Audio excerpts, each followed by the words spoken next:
the type of credentials we are bringing to the table, and not even the table, because I want to hasten to add, we're not actually bringing we're not actually bringing anything to the table. We're bringing the table itself in actuality. Jazakallah khairan. Allah yubarak fikum. I took my journey to Yemen. Okay, so we're gonna go through this, and of course not every single detailed step, but anyhow, I ended up in Yemen with a one-way ticket. I had a little bit of information: go to such and such masjid. Don't ask information. Don't this, don't this. I didn't know if it was a Hamas camp. I didn't know what was really going on, really.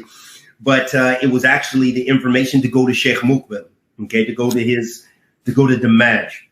And that's why this podcast is important, because, as I said, we are actually bringing the table, and what we will place under the spotlight, under the microscope, is going to be literature, papers, perspectives, outsider perspectives, because they are the ones that proliferate at the moment. And we will dissect those.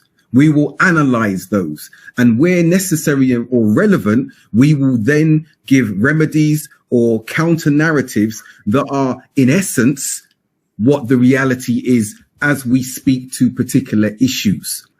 You know, so that was my thesis. That's what I was going into, to like, hey, let me go from a Salafi perspective. And I mentioned exactly as you said, the insider perspective.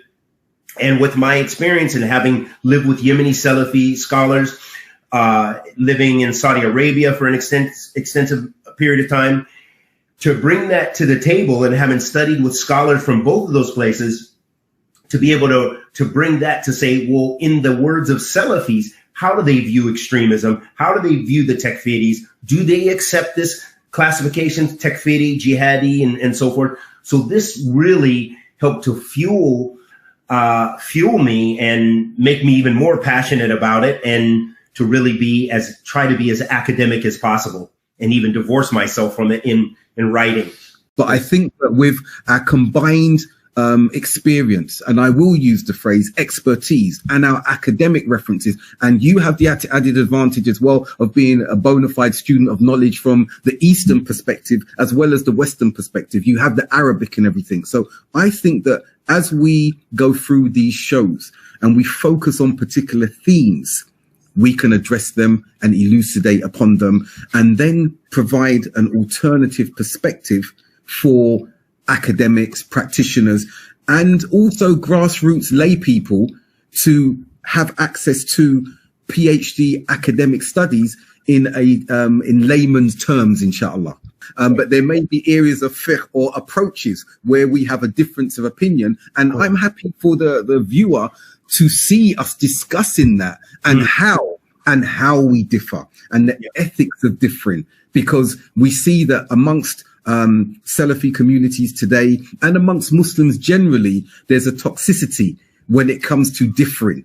Everyone has to stand their ground. But to be honest, if I disagree with you or you disagree with me, or you show me a perspective that is more nuanced and emphatic and evidence-based, I will be happy to concede ground and accept that a position that I have has been misunderstood or has been incorrect. And this is very, very necessary if we are speaking, I think, above a level of academia.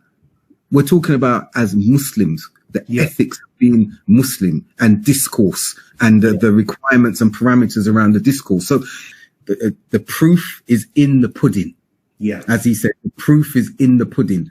And that's very important for us when we are hearing individuals say, I am this, he is that, she is this, she is that. Yeah. And we will look at that, I think, drawing to a conclusion, we will look at that when we return in a fortnight.